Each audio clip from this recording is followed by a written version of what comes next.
As many of you know, when I write a story, I often set out to accomplish something within the plot type.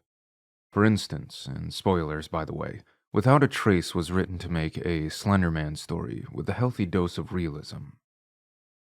Feast in the Woods is my attempt at telling an in the woods type story, the ones you find on 4chan's paranormal board, X, known as In a Woods, often dealing with creatures known as skinwalkers, though I've read that it's actually fleshgates that these stories are talking about. But then again, fleshgate is literally the same term as skinwalker, and mucous membrane run, soft tissue tiptoe, epidermis jog, leather saunter. I've read a good number of them, probably around 20 to 30. At first, I was captivated, but soon realized they were literally all the same concept over and over again. Group of friends goes out into the woods to camp. At first, everything is fine, but then they get a terrible smell that pervades the area. Then one of the group goes out into the woods to move the plot along, then come back after an extended amount of time acting distant. They only repeat phrases that the person had said previously out loud. Most of these stories have the strange acting friend go back into the woods, then come back shortly after, but now acting freaked out themselves. After mentioning them acting weird just a few minutes ago, the person reveals that this is the first time they came back. Everyone is freaked out. Then they leave.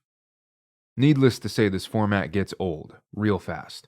So, Beast in the Woods was my attempt at telling a story like this, minus most of the tropes I just listed. For those that haven't figured it out yet, the creature in Feast in the Woods is a Wendigo. To start, I was originally going to have a bit more crossover between the Skinwalker Fleshgate and the Wendigo, though all that ended up crossing over was the odor commonly described from skinwalkers in the many X stories I've read. There was going to be some voice replication making Chris believe there was other hunters out in the woods. This would have taken place before his run-in with the dead cougar. But I realized the line, "No one else is out here," wouldn't make much sense if he had previously heard what he thought were other people. Granted, his knowledge that Steve's cousin Michael is out there does somewhat make that line less impactful, but I wanted to keep it. I found a workaround, however. As Chris attempts to calm himself down, he's reminded that Michael is out there, but that hanging the cougar in the way it was found would be nearly impossible for someone to do. And why would Michael hang it up in the first place, rather than dragging it back to his camp? This allows for the grave nature of the situation to continue on. If Chris believed it was some unnamed hunters out there with him, one could make the argument that they hung it up for some odd reason, but making it to where someone he knew was out there, he could try to ascribe the actions to Michael, but quickly realize it didn't make sense, maintaining the mystery. Michael himself was actually added near last minute to the story, and yes, he was added solely to be killed off. But I wanted to make sure he didn't just randomly show up near the end, get offed, and Chris just so happened to recognize him. I don't like coincidences like that. So, I had to introduce his character early on, through passing conversation, and give him a good reason to be out there in the same area. Then remind the reader at a few different points that he's out there, to keep him in their minds enough that when he dies later on, there's some weight to it. His character was used to try and relieve the main character's tension.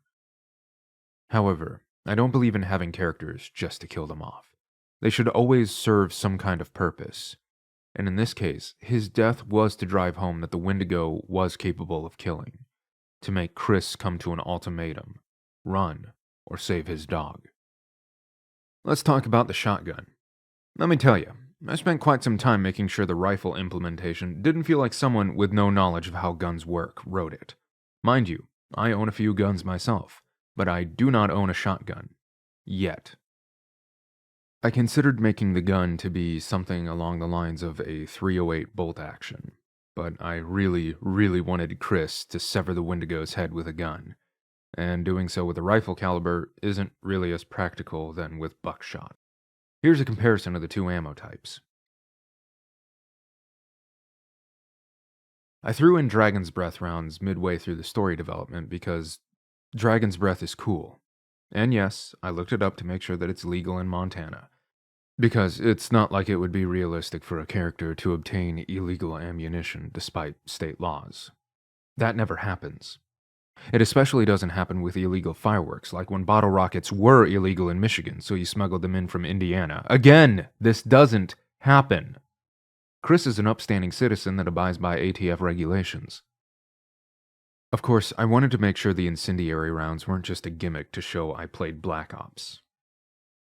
I wanted to use them as intelligently as I could. Originally, Chris was going to use them as a sort of flashlight. There would have been this whole sequence where he fires off multiple shots, seeing the Wendigo move from area to area. I completely forgot about this after I added in Michael's character and death. And I'm glad I did, as it would have added another page and a half or so of fluff.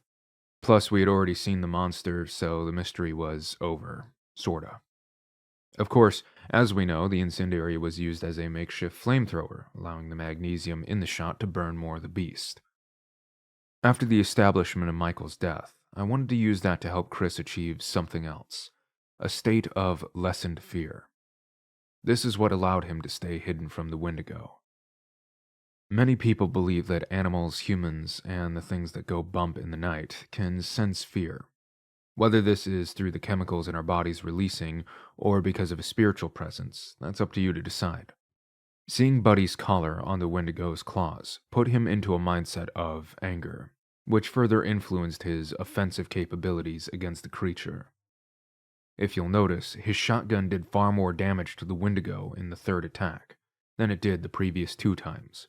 This was intentional. The fight in the camp and the tree line, Chris was at a disadvantage, in pure survival mode instead of attack. This is why the Wendigo was harmed, but not disabled by the shotgun rounds. After Chris's anger manifested, it shifted the balance of power. His influence began to overwhelm that of the Wendigos. Lastly, much like Without a Trace, I didn't want to use the namesake of the creature I was portraying, as I feel it cheapens the experience. Out of his shadow, Chris finally saw it. The beast that had been stalking him. He recognized it from the folklore he had seen. A Wendigo. Doesn't that just feel like a story from 10 years ago, trying to capitalize on a well-known cryptid?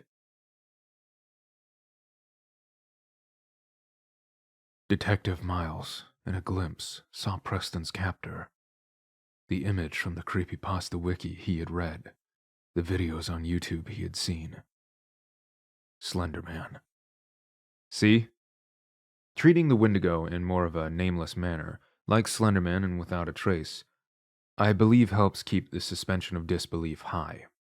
How many of you roll your eyes at Skinwalker stories, Slenderman self-inserts, Wendigo Reddit posts?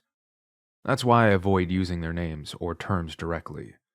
I want the antagonist to stand on its own, without its name paving the way, or ruining the enjoyment for those of us who know just how idiotic most implementations of them are.